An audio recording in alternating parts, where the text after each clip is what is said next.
It is time to welcome in none other than Ruth Epstein from the Republican-American. Ruth covers our area for the Republican-American, and we like to get together with Ruth, of course, every Monday. Good morning, Dr. Ruth. Good morning, Marsh. Hi, Joe.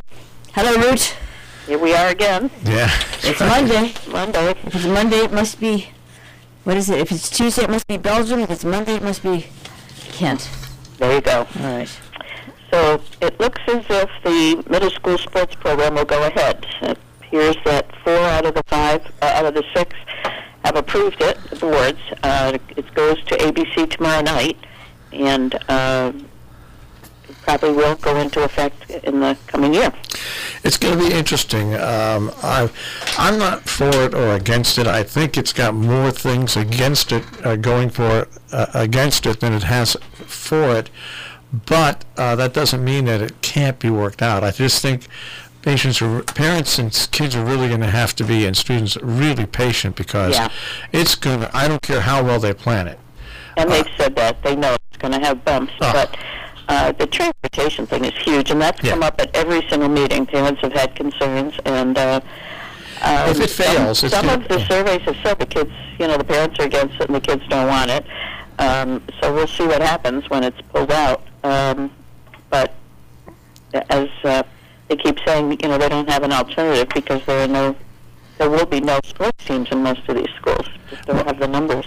Well, I think the big thing going against it, and the only thing that's going against it, is the transportation. Yeah. It's just going to be a nightmare. And you know what? Parents, this sounds terrible, but parents have enough things going on in their life that they don't have to worry about where their kids are going to practice, it's just going to be a nightmare. So, but like I said, I'm open to see how they can pull this off. I think what's going to eventually happen is what happened when I went to school, and that is you're going to have intramural teams at the schools, and every once in a while you get together and play games. But if this fails, I mean, I don't see any other way around it, because the kids already meet, and the young students already meet themselves with social mixers that happen during the course of the year. So it's not like it was before, where kids from Sharon never met kids from North Canaan until they went to the high school. That thing's passed. But I guess I give them credit for trying. I really do. Certainly. And there have been a lot of reservations. Keith Moon was the one who voted against it at Salisbury, and he had some issues with transportation, kids participating, how much access kids will get, and I think he's the swimming coach, if I'm not correct, and he said it's there's not going to be able to have swimming at the time they say because the Hotchkiss kids are there, and there was another fellow, Barrett Prince, talked about the kids who play Hoosie Hoops or U12 soccer, and they're going to have to decide because they won't be able to play both, so you're going to pull kids out. A lot of things that have to be worked out. And the transportation, some mothers said, my child getting home at 7 o'clock at night, a middle schooler, it's just not going to work. So we'll see. But there are a lot of positives, and they're hoping they can improve skills and give them a more robust sports program. And as you say, we give them credit for trying. They're certainly trying to get this arranged. We're a difficult district to do things in, no doubt about it, because of our geography. So, well, we'll see what happens. But like I said, I wasn't for it or against it. There's just so many things that stack up against it that it's you hope it can work, but I just don't know. Well, interesting, and the other part is even if you don't participate, you pay. You got to pay, yeah. Always a little, rankles a few people. So. It's Region 1. There's always a little quirk like that. Yeah. Going into the shared services budget, so everybody pays. It's like the Fram oil commercial used to be. Either pay me now or pay me later. There you go. Over in Falls Village, you had a very interesting meeting the other night about the encroachment issue of the firehouse in the Falls Village Inn. And there was some strong sentiment there.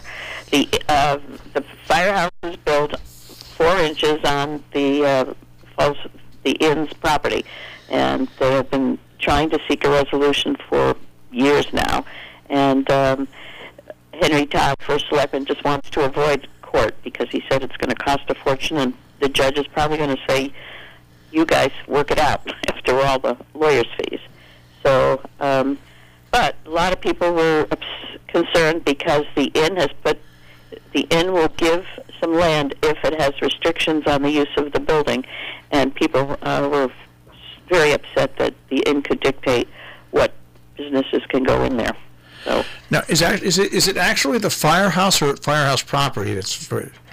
It's the firehouse. Oh, it's the firehouse itself. I believe it's a piece of concrete that is 4 inches on the property. Yeah.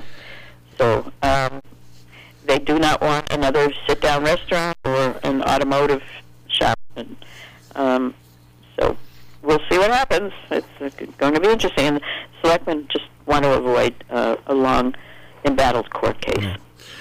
All right.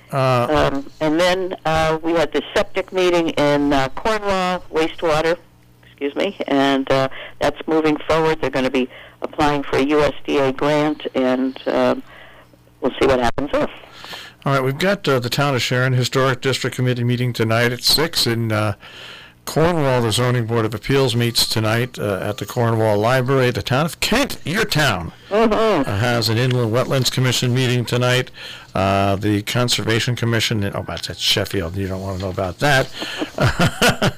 I'm not going over the border. The Sharon Board of Selectmen have their regular meeting tomorrow. Yes, 5:30 tomorrow. Yes. And there's also a special meeting of the Salisbury Board of Finance this week on the 26th, but it's just to elect officers and the Board of Finance for a 2-year term. And we have ABC tomorrow night. Yep, that with the athletic.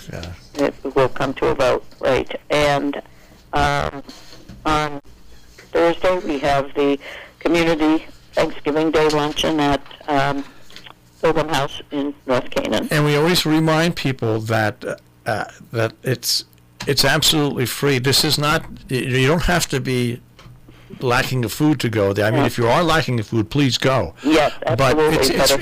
If you want to go just to have fellowship. Yeah, exactly. And it's a great. I've been up there almost every year, and people just have a wonderful time. And usually Paula Mooney's on the accordion, and there's music, and conviviality is wonderful. And you're right. You know, it's certainly not just for needy people. No. It's also for joy and warmth. There's also something going on. There's a Thanksgiving dinner going on today at the Bitterman Center. Oh, it's there. Yeah, okay. They have that every Monday before Thanksgiving. Nice. So they have that going on, too. And then Sunday night starts Christmas Festival of Lights in North Canaan. The season is upon us. Oh, it is. And for you folks in Sharon, don't worry. Here's what's happening on, I think it's the 7th. I think it's at the 7th. I believe so. The 7th or 8th. But there's nothing on the green. There's nothing on the green till late spring. Mm-hmm. So they're going to have a ceremony at the War Memorial. They're going to have a tree they're going to put up there, and they're going to decorate and light a tree there. And then you're going to go over to the Hotchkiss Library. The Hotchkiss Library has something going on that evening. That evening. So people in Sharon, even though you can't go on the green, you're going to have a tree. You're going to have to deal with it for 1 year. And you can still celebrate. And you can still celebrate, but just look at the beautiful job they did on the green. There's no reason to go out there and destroy it. Exactly. Where's the menorah going? Same place. Okay. Same place. Yeah. Good. Glad you asked that, Joe. All right. Okay, so off and have a wonderful Thanksgiving, both of you. I don't want you to eat too much stuffing now. I do. Oh, that's my favorite. I think you should just. My favorite is after everything's over, having a stuffing, cranberry, and turkey sandwich. Yeah. Hey, Yeah, what you do is you take the turkey and you put the stuffing on it, and then the cranberry, and you fold the turkey in half. There you go. All right, Ruth, happy Thanksgiving to you and family. Thank you. You too, guys. Take care. Thank you. Bye-bye. Ruth Epstein from the Republican-American with the Republican-American Report, rep-am.com on the web.